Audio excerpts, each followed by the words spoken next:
Fala, rapaziada, tudo bem com vocês? Pessoal, vamos seguir os nossos trabalhos nessa semana trazendo aqui o Vencedores e Perdedores, né? Esse quadro que vocês adoram e que fazia tempo que não aparecia no canal, né? Fazia tempo que eu não trazia um Vencedores e Perdedores, só que com o fim da temporada, acho que é o momento propício para trazer esse quadro de volta. Vamos aqui definir quem foram os vencedores e os perdedores da temporada 22-23 da NBA. Antes, só vou pedir para que você deixe o seu like e se inscreva neste canal maravilhoso, caso ainda não seja inscrito, né? Eu irei trazer muito conteúdo nessa off-season, né? A gente vai ficar um tempinho aí sem jogos da NBA, só que o conteúdo não vai parar, né? Daqui a pouquinho tem draft, daqui a pouquinho tem Summer League, né? Eu irei também fazer algumas transmissões de alguns jogos da LDB,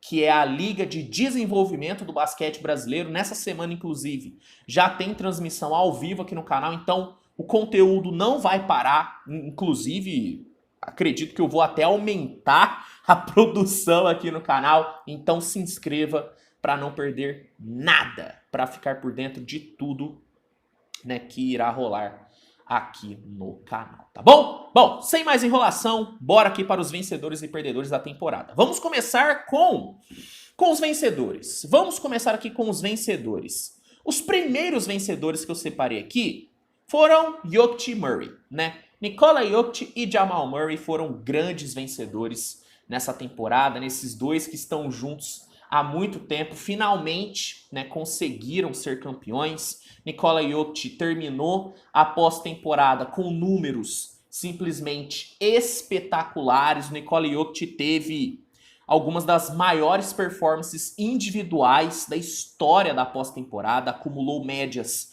simplesmente incríveis. Pela primeira vez, um jogador terminou a pós-temporada sendo o líder em pontos, rebotes e assistências. Algo simplesmente surreal. E o Jamal Murray conseguiu mostrar o porquê que ele é um dos grandes playoff performers da década e conseguiu meio que a sua redenção, né?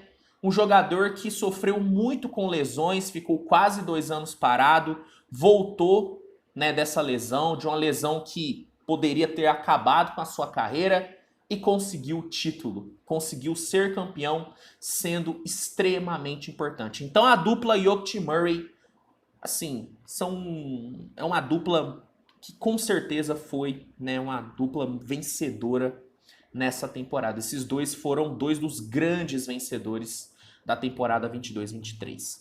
Outros vencedores, os coadjuvantes de Denver e de Miami Heat.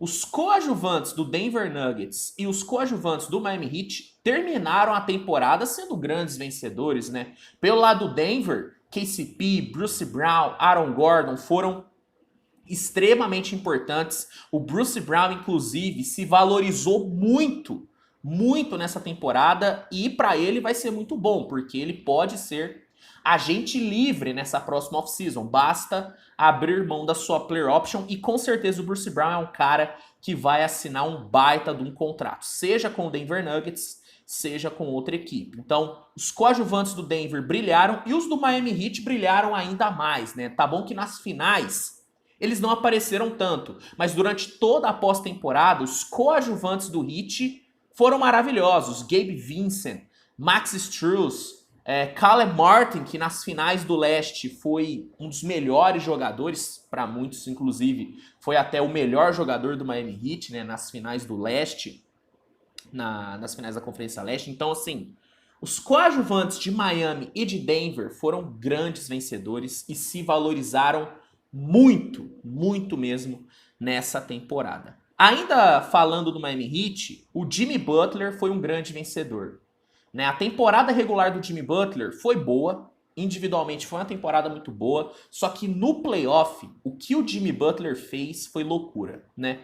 O Jimmy Butler jogou pra caramba durante uma boa parte dos playoffs, ele foi o melhor jogador da pós-temporada, né? Tá bom que Depois ele acabou caindo bastante de produção, principalmente depois da lesão que ele teve no tornozelo. Mas durante uma grande parte do playoff, ele foi de forma unânime o melhor jogador da pós-temporada. O Butler jogou muito, muito mesmo nesse playoff. E com certeza ele sai como um grande vencedor. Sai como um grande vencedor.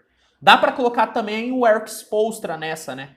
O Erik Spoelstra também foi maravilhoso na pós-temporada, né? Ele mostrou o porquê que ele é um dos grandes treinadores dessa última geração e porquê que ele é um dos melhores treinadores da história da NBA. Ele tá assim nesse patamar. Então o Spoelstra também saiu como um grande vencedor nessa temporada.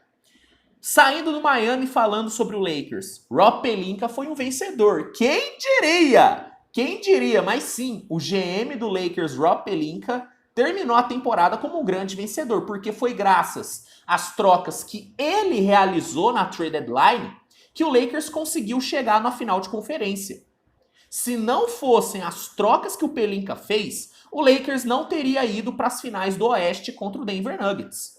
A verdade é essa, o Pelinka, que durante todo o início de temporada foi extremamente criticado pela falta de movimentações, brilhou na trade deadline. Simplesmente brilhou na trade deadline. Então, Pelinka é um grande vencedor dessa temporada. Ainda sobre o Lakers, Hachimura e Austin Reaves, né? Como se valorizaram nessa temporada o Hachimura e o Austin Reaves, principalmente nos playoffs.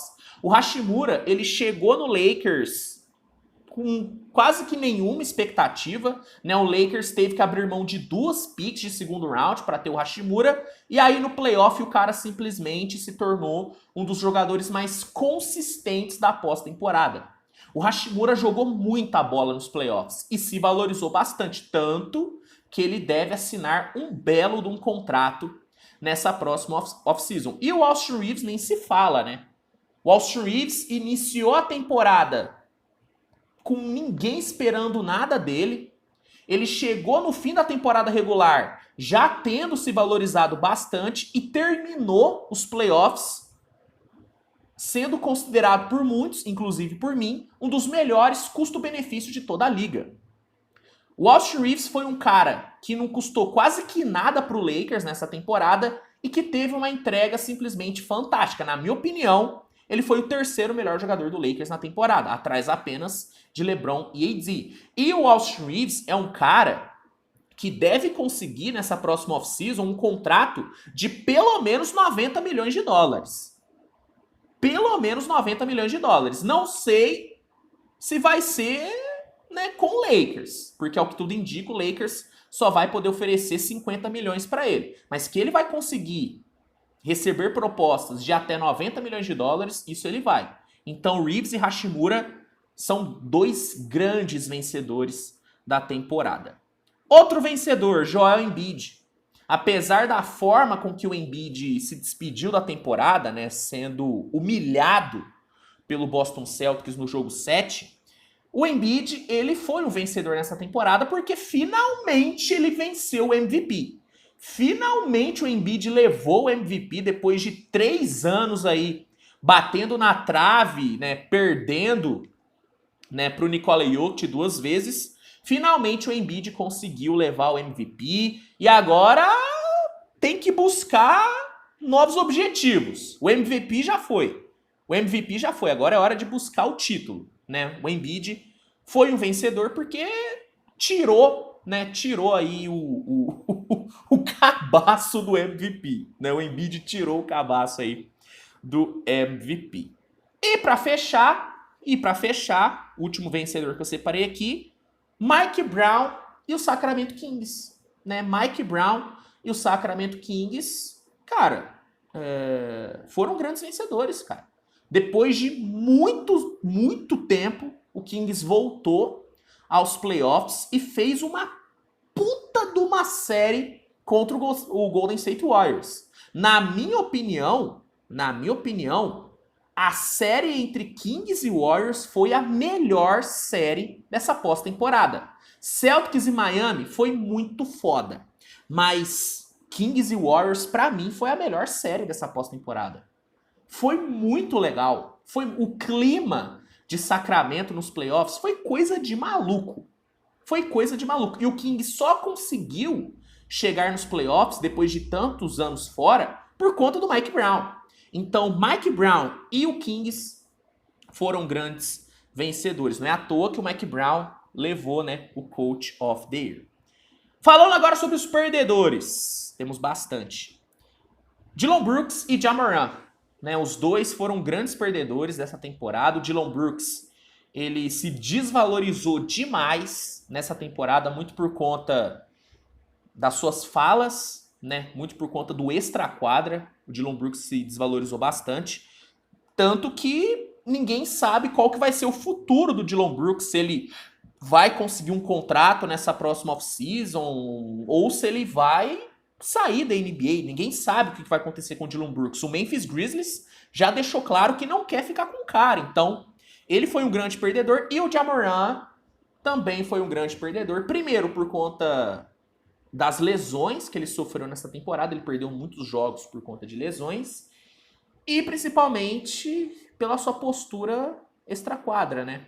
O cara foi suspenso por aparecer com uma arma de fogo durante uma live no Instagram, perdeu os jogos, desfalcou o Memphis, e aí me chega nas férias, ele faz a mesma coisa, né? Então, Ja Morant e Dillon Brooks são dois grandes perdedores dessa temporada.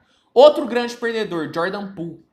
Apesar de ter tido uma boa temporada regular, no playoff ele foi uma tragédia, né? O Jordan Poole foi uma tragédia no playoff e ele já está sendo envolvido em diversos rumores de troca, porque realmente ele foi muito mal no playoff.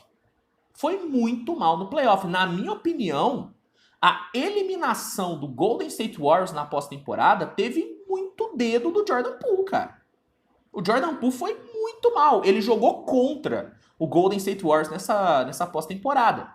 E aí, quando a gente traça o paralelo dessa pós-temporada do Jordan Poole com a pós-temporada passada, pô, é uma diferença enorme. É uma diferença enorme. E quando a gente coloca nessa discussão o contrato de 120 milhões de dólares que ele assinou, aí fica mais complicado ainda. Então, Jordan Poole, pra mim, grande perdedor dessa temporada. Como se desvalorizou o Jordan Poole. Milwaukee Bucks também foi um grande perdedor. O time terminou a temporada regular com o melhor recorde da liga e foi eliminado na primeira rodada para um time que se classificou via play-in. Milwaukee Bucks foi uma grande decepção e foi um grande perdedor dessa temporada, cara. Não tem como passar pano pro Milwaukee Bucks. Foi uma baita de uma decepção. Tem muito mérito do Miami Heat. O Miami foi muito melhor do que o Bucks. O mérito é total do Miami pela classificação. Só que o Milwaukee decepcionou. Jogou muito mal mesmo no playoff. Tanto que o Mike Budenholzer foi, demitido. Jaylen Brown foi um perdedor também, hein? A temporada regular do Jaylen Brown foi maravilhosa. Foi maravilhosa, tanto que ele esteve presente, em um dos times ideais. Jogou bem demais, mesmo tendo sofrido uma lesão séria na reta final de temporada. Só que o playoff do Jaylen Brown foi um desastre, cara. O playoff do Jaylen Brown foi um desastre. Assim como o Jordan Poole jogou contra o Golden State Warriors, o Jaylen Brown jogou contra o Boston Celtics.